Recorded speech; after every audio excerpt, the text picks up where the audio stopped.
Live from Waterford and Dungarvan, this is Waterford at 1 News.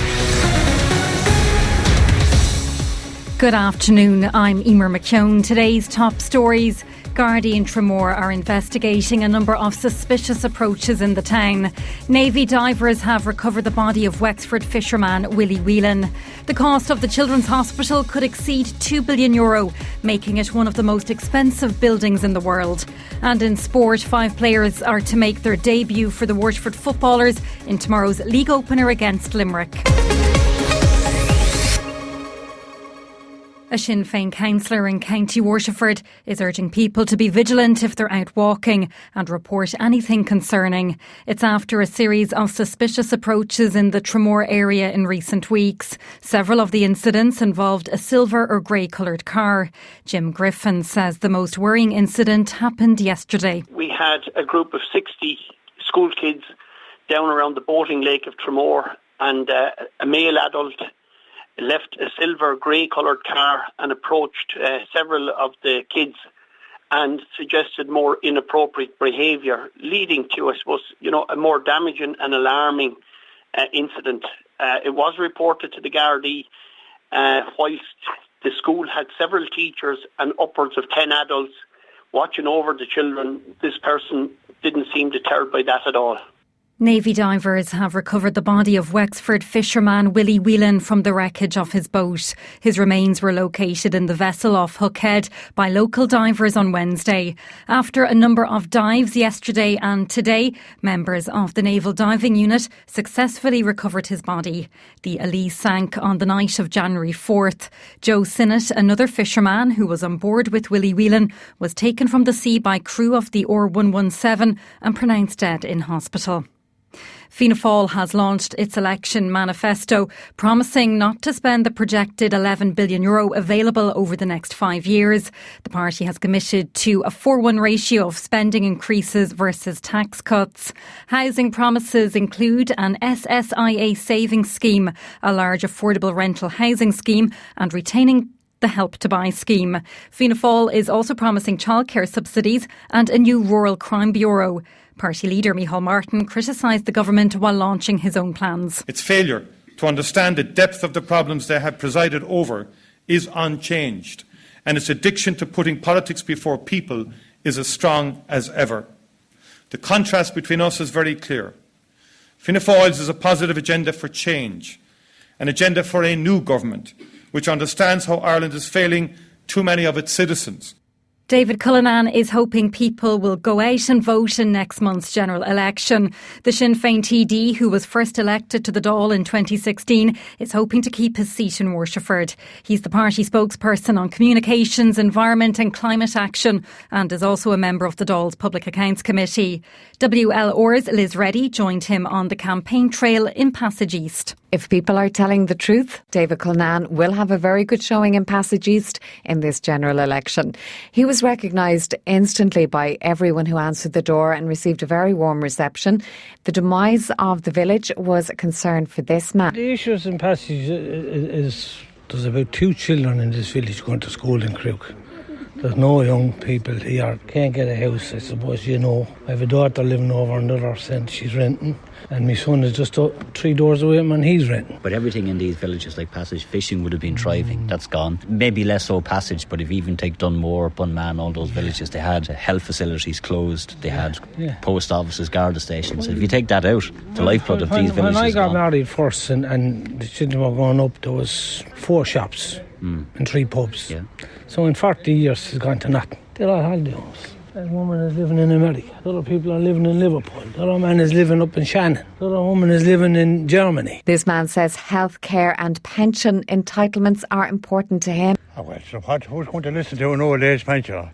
Huh? Lucky they get a bus pass and a few bob off to go a fiver we got. But Jesus say, what are you doing? There's only shoppers here, look. They had a shop in the village. There was 10 pubs in Passage years ago. Now there's near one. Who are you voting for? I voted for you. I voted for you the last time I voted for you again. You're the only fellow opened his mouth up in the door anyway, as far as I can see. The rest of them are dummies. There should be something done about them, that hospital car park in there. I mean, Christ's sake almighty. How many million last year they made on it? Or where's the money going? Where did that money go? It goes into supporting the hospital. Well, that's not too bad. My daughter was sick there a couple of months ago and they had her on a trolley in there for 2 days. She had a nervous breakdown, the poor girl. Healthcare is going to be a big issue. Mental health is in big trouble in this country. There's a lot of young women and men in trouble. Homelessness was an issue that arose a number of times. Like housing, homelessness, the hospitals, the overcrowding and all this lot. The way I see it, if Fianna Fáil get back into government again, the other crowd will prop them up probably and you'll have the same thing again. I was saying I'm voting Sinn Féin and I'm voting, and especially I wouldn't be voting for them Greens because we're after getting caught now with different things. We got a couple of euros and the coal has gone up too. The carbon tax on the cars and everything is going to go and it's going to keep going. So consider voting for myself. I will, because I always vote for Fine Gael, but at the moment, not the way the state of the country is in. Okay. Homelessness, the health, everything. Okay. Yeah. But we need you to come out and vote, because people say that I voted for Fine Gael before, I won't be voting for them this time, and when the election comes in, they go back and vote for them. No, everyone in this house uses their vote. Okay. I personally contribute €20 a month for the past 3 years to the homelessness in Dublin. I mean, I'm on disability and everything, but I just feel if the government are not doing anything much about it, so heavy little. It's like Fine Gael have done nothing over the last 9.5 years. There's about 100 houses that were built, I would say, in Waterford City over that 9.5 year period. Totally, so I just think we need to change how we do things. This man who's involved in the local GA club says change is needed in government. He's worried about the increase in drugs use. Going forward, look, we're after seeing what Fine Gael have done. We've seen what Fianna Fáil have done, and now it's time for someone else to take a role, a leading role. And crime and drugs issue is a big major issue. And what I found for the first time, I have to say, in an election campaign, I was up in the top of the town in the city, and there was a lot of older people who were really genuinely afraid to come out and answer the door. And when they came out, they'd say, I'm nervous, there was break-ins. So it's definitely becoming a bigger issue, and especially for older people in their homes. But look, it's time for change. People know it, people are aware that we need change. Well, more money in sport and getting more young lads involved in your own clubs. That's the reason I got involved in sport 14 years ago. Most young people that get involved in sport kind of keep a level head and they stay away from anything that can be detrimental to their health, especially drugs.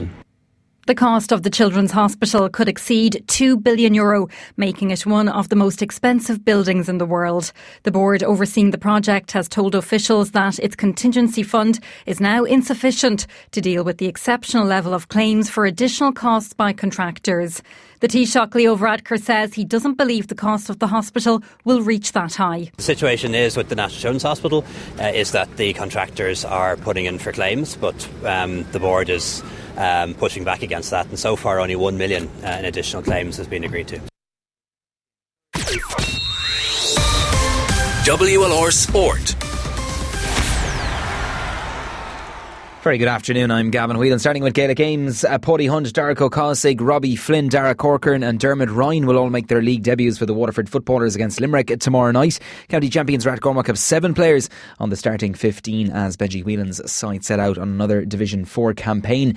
The Waterford manager says home support is vital when they play their home games this season, starting tomorrow night in Fairfield against the McGrath Cup champions. With the amount of effort that they've put in over the last couple of years, of what I've seen anyway, and I suppose prior to that it would have been exactly the same. It's the one part of the jigsaw we really haven't seen. Just to have people to get behind the group and give them the little bit of a kick that they need so that the confidence would shine through. Just a couple of good performances and a result that goes the right way can make a massive, massive difference to a group, and to feel that the public are behind us.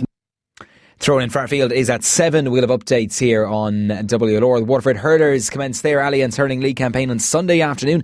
Munster rivals Cork are the visitors to Welsh Park for a 2 p.m. throw-in. The Dacia team is set to be revealed after training this evening. Stephen Frampton is one of the new selectors, picked by new manager Liam Cahill, and he says he's really looking forward to the game against the Rebels following what he says has been a short, close season. Yeah, we just can't wait to get started, to be honest. It's been a bit of a short, close season, shall we say, and we've trained very hard since November, and it's come upon us very quickly, but we can't wait to get into the action now next Sunday against Cork. As I said, we've trained very hard, so looking forward to seeing how we can get on against one of the top teams. And WR will bring you that game live thanks to George Corbett Skoda with Kieran O'Connor and Fergal Hartley, your commentators on Sunday afternoon. Staying with news of Gaelic games, and Colin Fennelly has been handed the Kilkenny captaincy for the 2020 season. The two-time All-Star succeeds his Ballyhale Shamrocks clubmate TJ Reid in the role. 2015 All-Ireland winning skipper Joey Holden is the Cats' new vice-captain. Henry Shefflin, of course, announced last night that he was stepping down as manager of Ballyhale Shamrocks just days after leading the club to back-to-back All-Ireland titles. To news of Camogie and Galtee return to action this weekend. They seek to a return to the All-Ireland Intermediate Final. The Waterford champions face Clonduff in the last four on Sunday afternoon in Clane, County Kildare. Galtee managers Orla Murphy, she says everyone in their squad is looking forward to getting back onto the field. Well, we are, Gavin, following the Munster final, I suppose it was great, to regain the Munster title for the second year in a row. So we've been working hard behind the scenes between training and a couple of challenge games and that. And we actually brought in Andy Maloney to put a new bit of life into it, new ideas, new voices, to boost up the team again to try and drive on to Clane on Sunday. Throw-in for that one is at 2 o'clock. In soccer, Manchester United manager Ole Gunnar Solskjaer insists that it's not going to be a quick fix at the club. They've won just 2 out of 7 games in January, heaping more pressure on the boss at Old Trafford. Liverpool manager Jurgen Klopp meanwhile says they don't know the extent of Sadio Mane's hamstring injury. The Senegal attacker suffered a suspected tweak in the first half of the Premier League leaders' 2-1 win at Wolves last night. League One Tranmere will play Manchester United in the FA Cup on Sunday after knocking out Premier League opposition last night. They beat Watford 2-1 after their third round replay went to extra time. Northampton Town will hope to pull off an upset by beating Championship opponents Derby when the fourth round starts this evening. Meanwhile, there's an old second tier clash as QPR host Sheffield Wednesday. And finally, to basketball, where the Waterford Wildcats begin a busy weekend of action. Their under-18 side will seek national glory this evening when they face the Portlaoise Panthers in the decider. A tip-off even for that one at the National Basketball Arena is at 8:30. That's the latest on WLR. More at 2.